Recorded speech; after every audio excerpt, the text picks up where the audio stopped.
Artificial intelligence అదేనండి AI. ఈ మధ్య ఎక్కడ విన్నా ఇదే మాట. అంత బాగానే ఉంది కానీ దాని భాష మనకు నిజంగా ఎంతవరకు తెలుసు? సరే, ఈరోజు మనం ఏఐ వెనుకున్న ఆ బేసిక్ పదాలేంటో, వాటి సంగతేంటో తేలిగ్గా చూసేద్దాం. నిజానికి ఏఐ మన చుట్టూనే ఉంది. మనమో సినిమా చూడాలనుకున్నప్పుడు వచ్చే రికమెండేషన్స్ దగ్గర్నుంచి మన ఫోన్లో ఫోటోల్ని చక్కగా ఆర్గనైజ్ చేయడం వరకు అన్నింటి వెనక ఏఐ ఉంది. అసలు ప్రపంచ దేశాలన్నీ దీనికోసమే పోటీపడుతున్నాయి తెలుసా? మనం ఊహించని ఎన్నో రకాలుగా ఏఐ మన జీవితాల్ని మార్చేస్తోంది. అయితే ఈ అద్భుతమైన టెక్నాలజీ పవర్ని పూర్తిగా అర్థం చేసుకోవాలంటే దాని భాష మనకు ఖచ్చితంగా తెలియాలి.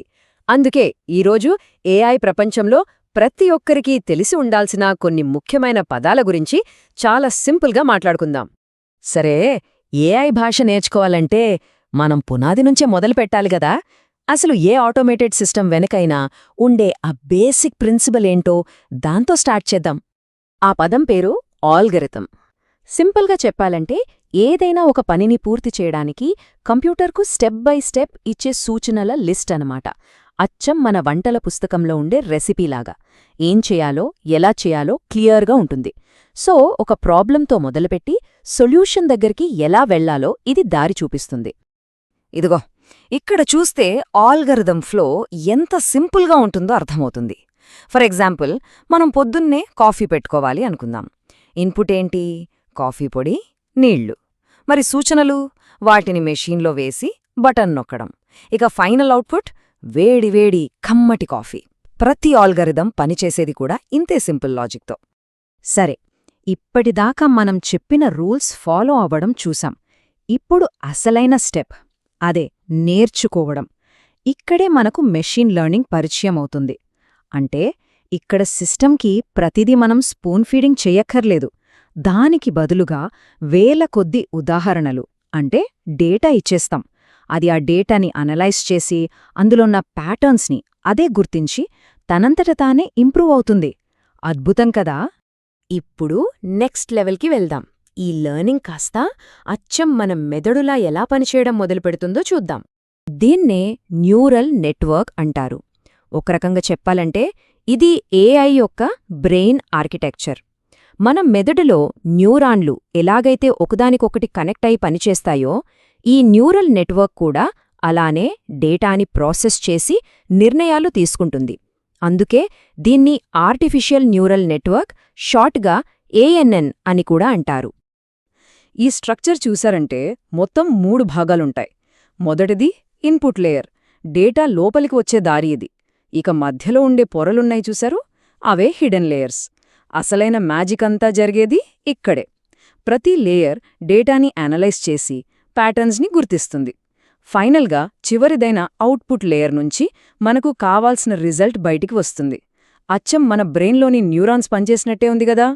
ఇక్కడే మెషీన్ లెర్నింగ్కి, డీప్ లెర్నింగ్కి ఉన్న తేడా మనకు స్పష్టంగా తెలుస్తుంది.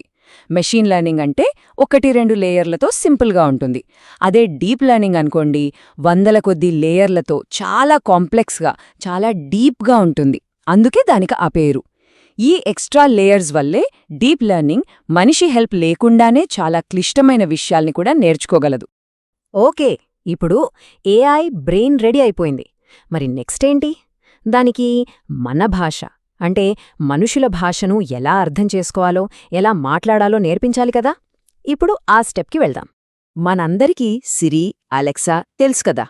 వాటి వెనకున్న మ్యాజికే న్యాచురల్ లాంగ్వేజ్ ప్రాసెసింగ్, లేదా సింపుల్గా ఎన్ఎల్పి.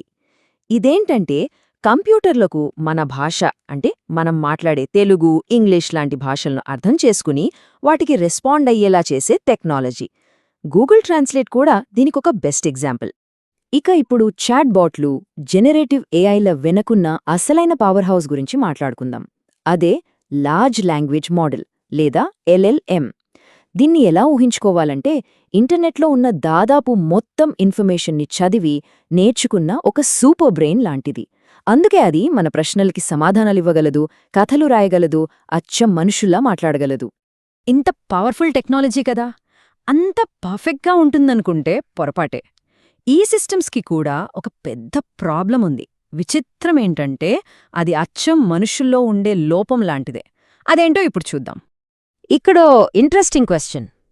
ఏఐ నిజంగా ఊహించగలదా? లేనిది ఉన్నట్టుగా క్రియేట్ చేయగలదా? నమ్మడానికి కాస్త కష్టంగా ఉన్నా సమాధానం అవును. ఏఐలు కూడా ఊహించుకుంటాయి. టెక్నికల్గా దీన్నే హాలసినేషన్ అంటారు. అంటే అస్సలు నిజం కాని విషయాల్ని కూడా అవే నిజమన్నంత కాన్ఫిడెంట్గా చెబుతాయి. ఎందుకలా? ఎందుకంటే దాని పని వాక్యాన్ని అందంగా పూర్తి చేయడమే. తను చెప్పేది నిజమా అబద్ధమా అని చెక్ చేసుకోవడం దాని పని కాదు. పాపం, దానికి ఆ రెండింటి మధ్య తేడా కూడా తెలీదు. సరే, ఇప్పటిదాకా మనం కొన్ని ముక్కలుగా కొన్ని పదాలు నేర్చుకున్నాం. ఇప్పుడు వాటన్నింటినీ కలిపి ఒక కథలాగా చూస్తే మొత్తం పిక్చర్ క్లియర్గా అర్థమవుతుంది. చూసారా మన ప్రయాణం ఎక్కడ మొదలైందో? సింపుల్ రూల్స్ అయిన ఆల్గారిథమ్స్ దగ్గర స్టార్ట్ చేశాం. అక్కడ నుంచి ఎన్నో లేయర్లతో ఉన్న డీప్ లెర్నింగ్ అనే బ్రెయిన్ని చూశాం. ఆ బ్రెయిన్ ఎల్ఎల్ఎమ్స్తో ఎలా మాట్లాడుతుందో తెలుసుకున్నాం. చివరికి అప్పుడప్పుడు హాలుసినేషన్స్తో కట్టుకథలు కూడా చెబుతుందని అర్థం చేసుకున్నాం. అదండి సంగతి. ఇప్పుడు మనకు ఏఐ బేసిక్ లాంగ్వేజ్ వచ్చేసింది. మరి ఈ నాలెడ్జ్తో మనమేం చేయాలి? ఇంత పవర్ఫుల్ టెక్నాలజీని ఎలా వాడుకోవాలి? దాని భవిష్యత్తు ఎలా ఉండాలని మనం కోరుకుంటున్నాం? ఈ ప్రశ్నలకి సమాధానం మనందరి చేతుల్లోనే ఉంది.